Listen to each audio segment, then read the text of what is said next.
I was staying at my sister's house in the suburbs for a few weeks. She had gone on a trip with her husband and left me to watch her cat, water the plants, that kind of thing.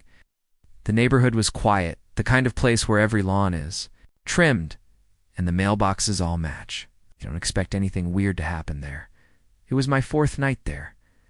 Around 11 p.m., I turned off the TV, locked the front door, and did a quick check of the windows before heading to the guest room.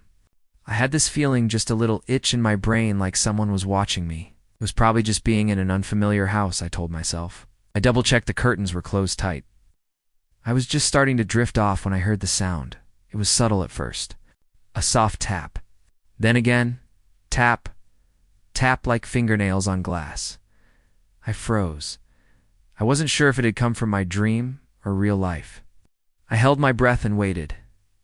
Nothing. The house was silent. Then it came again. Tap, tap, tap. Tap. I sat up in bed and listened. It was definitely real. It sounded like it was coming from the living room window. Slowly, I got out of bed and grabbed my phone. No messages, no alerts, nothing. I turned on the flashlight and tiptoed through the hallway. I was careful not to make any noise on the hardwood floor. The tapping had stopped. I reached the edge of the living room and flicked on the overhead light. Everything looked normal. The curtains on the big front window were slightly open, just enough for someone to peek through. I hadn't left them like that. I moved toward the window and reached out to close the gap, then stopped. There were fingerprints on the glass. Smudged. Greasy prints, like someone had been pressing their face and hands against the window. They weren't there earlier. I would have seen them when I checked the house. I stood there, staring at the marks, and my heart started pounding. I yanked the curtain shut and backed away. I didn't want to look outside. I couldn't bring myself to. I checked the locks again. Everything was secure. I turned off the lights and went back to the guest room, locking the door behind me. I barely slept that night. The next morning, I told myself it had to be some neighborhood kid pulling a prank. Still, I couldn't shake the feeling that someone had been standing there watching me through the glass that night. I made sure everything was locked up tight and left a light on in every room. I even dragged a chair under the doorknob in the guest room, like that would really stop someone. I must have fallen asleep around 2 a.m. I woke up to the sound of something falling crash. It came from the kitchen. I sat straight up in bed. In my throat, I didn't move for a full minute. Then I heard another sound. Not a crash this time. Just soft, steady footsteps moving down the hallway. Toward my door. I grabbed my phone, but the screen was black. Dead. I could have sworn I charged it before bed. I pressed the power button. Again and again, nothing. The footsteps stopped just outside the door. Then came the softest sound. A click. The doorknob turning. Slowly. It couldn't turn all the way because of the chair under it, but I saw it twitch, just slightly. Someone was trying it, gently, testing it.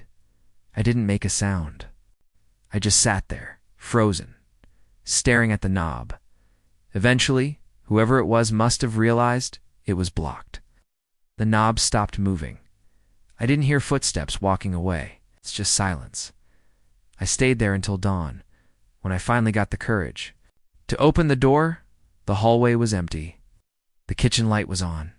One of the chairs had fallen over, and the back door, the one leading to the yard, was wide open.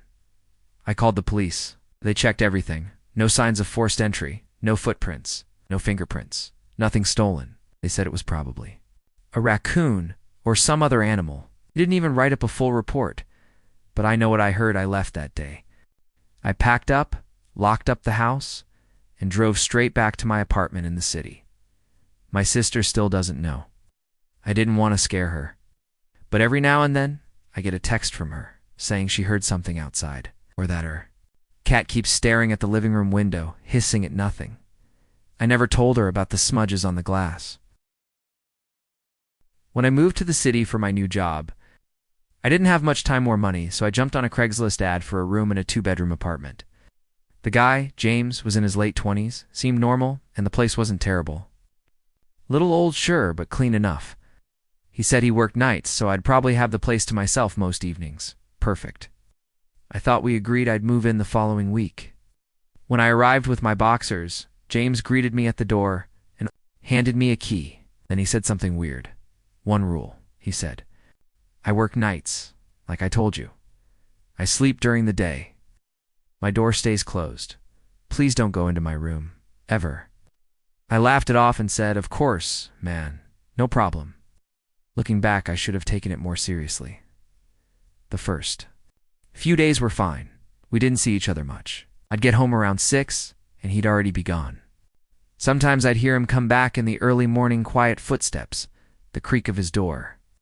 I never heard him during the day, so I figured he really was just sleeping one day, though. I came home early from work. My boss let us out before lunch. I thought maybe I'd finally get to chat with James, but the apartment was silent. His door was closed, same as always. I tiptoed past it, trying not to be rude. I grabbed a snack, watched some TV. Around 2 p.m., I started to hear it scratching. At first I thought it was the pipes, but it kept going. It's a slow, rhythmic sound like someone dragging their nails across wood. It was coming from his room. I knocked. "Gently, James, you okay?" The scratching stopped. I stood there for a moment, and I heard the bed creak inside. Footsteps, then nothing. I backed away and went back to the living room. I didn't like how the air felt all of a sudden, too heavy to still. That night, when James left for work, I asked him about it. Double quotes. "Hey man, sorry to bother you," I said. "I thought I heard something in your room earlier. Everything cool?" He stared at me for a second, expression blank. Then he smiled too quickly. "Yeah, all good. Probably the building settling. It's old." Then he grabbed his coat and left. From that night on, I started hearing more strange things. Sometimes it was humming. Low, tuneless. Humming like someone trying to remember a melody in their sleep. Sometimes the sound of furniture dragging across the floor. Even though his room was small and barely had space for a bed and a dresser, I tried to ignore it. I had rent to pay, and finding a new place was a hassle I couldn't afford. But it got worse. One night I woke up to the sound of my own door creaking open. I froze in bed. I hadn't locked it, never needed to before. I could hear footsteps, soft. Bare feet on the hardwood, someone breathing, shallow and raspy. I didn't move, just stared at the wall, too afraid to turn around. After a minute, the footsteps left. My door closed again. Slowly, in the morning, I convinced myself it had been a dream. But when I got up, I noticed something odd. My phone, which I always kept charging on the nightstand, was on the floor, face down. The charging cable had been unplugged. I locked my door every night after that. A week later, James said he'd be gone for 2 nights. Something about a family emergency out of town. He left in a rush. I tried not to think about the sounds I'd been hearing. I told myself it would be a good time to catch up on sleep and relax. The first night alone, everything was quiet. Too quiet. No creaking, no humming.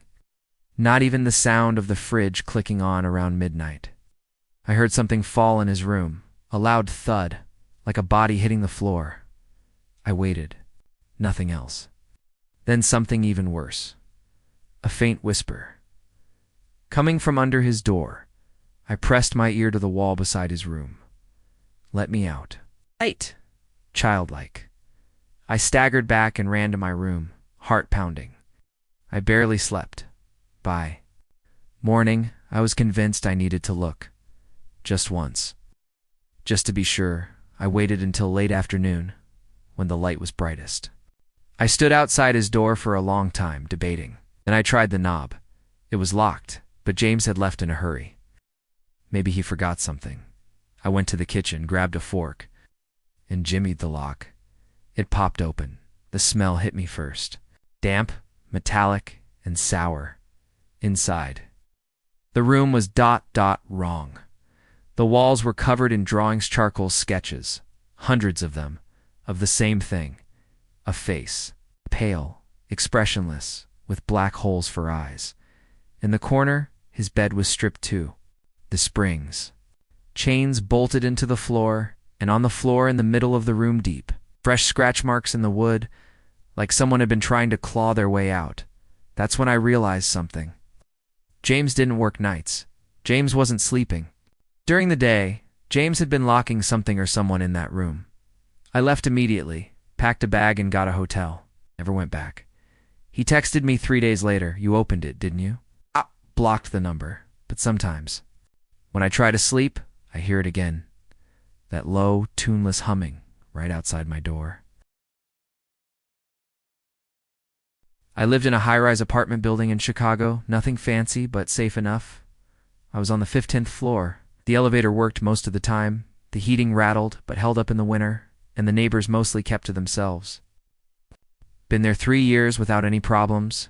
It started with a note taped to my door. Scheduled maintenance, access required Tuesday, 10 a.m., building management standard stuff. Occasionally came in to check pipes or change the air filters. I had work that day, so I cleaned up a bit, made sure nothing personal was out, and locked up behind me.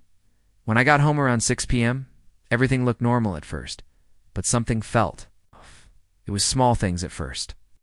The couch pillow looked slightly moved. The glass I'd left on the counter was gone.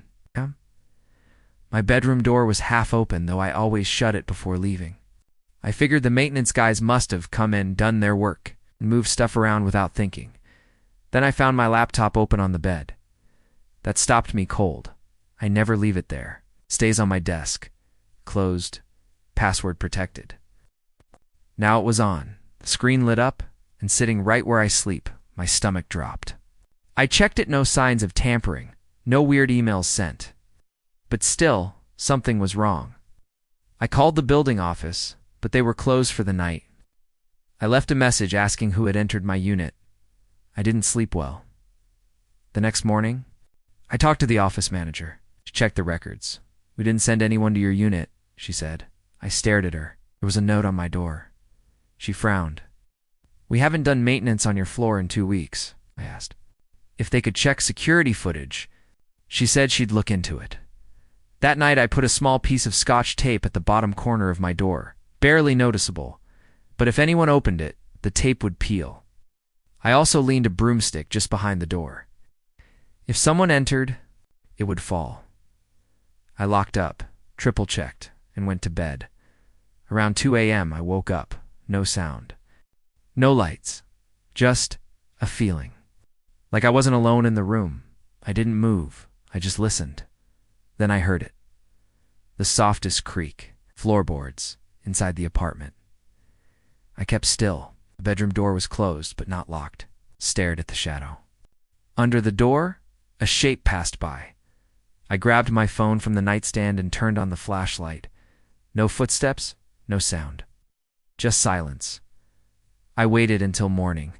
When I finally got up the courage to open the bedroom door, I found the broomstick. In the hallway, it had fallen, and the tape.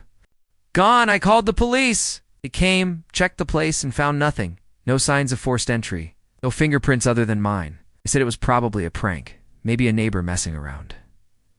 I changed the locks anyway. Put a bar on the door. Bought a motion detector for the hallway. I didn't care if it made me look paranoid. But the next night, I heard it again. Creaking, faint footsteps. This time I didn't hide. I flung open the bedroom door and shined the flashlight into the hallway, empty, but the closet door, the one. In the front hallway I never used, was open a crack. I stepped toward it, heart racing. The motion detector light hadn't gone off. I yanked the closet open. Inside, everything looked normal. Coats, a vacuum, a few boxes, but then I noticed it. The panel, a small square of drywall, maybe 2 feet wide, in the back of the closet. It was slightly ajar. I'd never seen it before. I pulled it open. Behind it was a narrow shaft, kind of crawl space between the walls. Wiring and pipes ran through it, just barely enough room for someone to squeeze through. I stared at it for a long time, then I saw it. A boot print, fresh, in the dust. Someone had been moving through the walls. I called the police again. This time, they took it seriously. They sent a unit to search the shafts. brought in building security. That's when the story came out. A previous tenant, an old man, had died 2 years ago in that very unit. Natural causes. But when his family came to clean out the place, they found signs that someone had been living in the crawl space. Food wrappers, old clothing, even a mattress shoved deep into the wall. The police never found who it was. They assumed the squatter had left after the tenant died, but clearly hadn't. He just stayed hidden, moving silently through the walls, watching, waiting. After that night, I moved out. Broke my lease, lost my deposit, didn't care. I even changed jobs just to be farther from that place. Sometimes, I still think about the crawl space and how long he must have been there, listening to me, watching me sleep. I never saw his face, but I leave lights on now. I check the back of every closet. Every time I rent a new place, I knock on the walls just to see if they sound hollow. You'd be surprised how often they do.